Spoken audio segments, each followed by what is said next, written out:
Hey Strength Palace, we are doing a 1 dumbbell workout today. I know a lot of you probably have like a dusty old dumbbell somewhere in your garage. Maybe it was your grandfather's, maybe it's covered in rust. We're gonna find something to do with just that 1 dumbbell today. So get ready.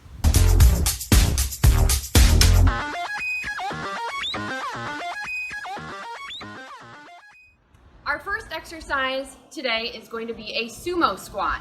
So grab that dumbbell and we're gonna find a way to position it right in front of your chest. I'm just gonna get my palms right underneath them. If you have something a little smaller, you can hold it right in the middle. The important thing is that your elbows are in close to your sides and you have good control over this dumbbell. It's not flying all over the place. We're gonna turn those toes out, turn the thighs out. Toes should only go as far out as the knees are able to go. So you want to make sure that your knees aren't turned in and your toes are turned out, because that's going to put a little unnecessary torque on those knees. So only turn out as far as you can. Maybe go a little bit wider than your normal squat. And we're just going to open up those knees, push those hips back. Ooh, can you guys hear my hips cracking? Good morning. And we're gonna do somewhere between 8 and 12 squats. If you have a heavier dumbbell, do 8. If you have a lighter dumbbell, do 12. Really easy to modify.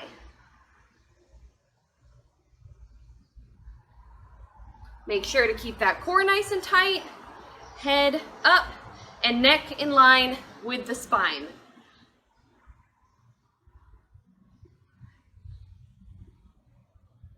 Good. Next, we're gonna do an Arnold press. The Arnold press is usually done with 2 dumbbells and gets a little rotational movement through the shoulders. We're just gonna do it with 1. So we're gonna start with our elbow in close to our sides and our palm facing us. We're gonna squeeze those glutes, keep the core nice and tight, and from there we're going to start to rotate up so the palm faces away and then come back down in the direction we came. So again, if you have something a little bit heavier, do 5 reps. If you have something a little bit lighter, do 12.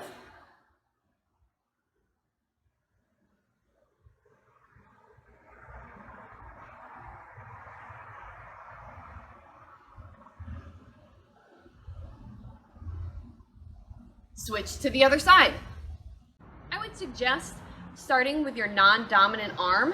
That way you have enough energy to do the harder side first.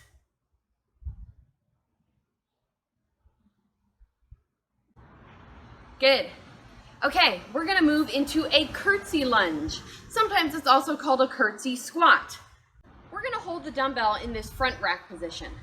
So that means the dumbbell is right over a straight wrist, which is right over the elbow. Elbow is in close to the side, and everything is nice and lined up. Then we are going to move the opposite leg behind us and also to the side, just like a curtsy, keeping the weight on the front leg. We're gonna bend that back knee towards the ground. Back to forward.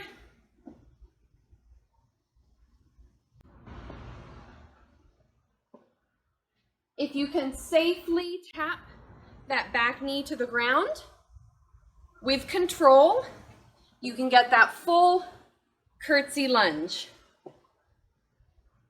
Again, if you have something a little bit heavier, do 8 reps on each leg.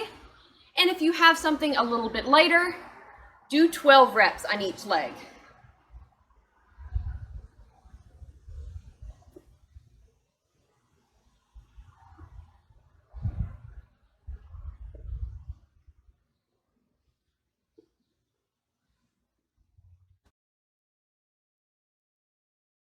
Awesome. Last exercise we're gonna do today is the Renegade Row.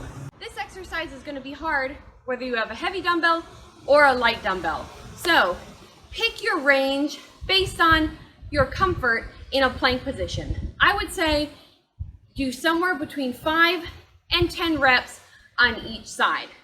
We're gonna come down into a nice sturdy full plank We're gonna widen our toes a little bit so we're nice and anchored to the ground, hips pointing down, and we're gonna grab our weight and do some single arm rows on each arm. Now the goal is to keep our hips as steady as possible and try not to wiggle side to side.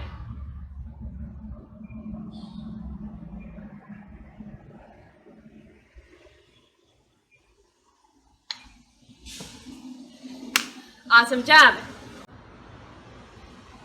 We're going to run that back through 3 to 5 times.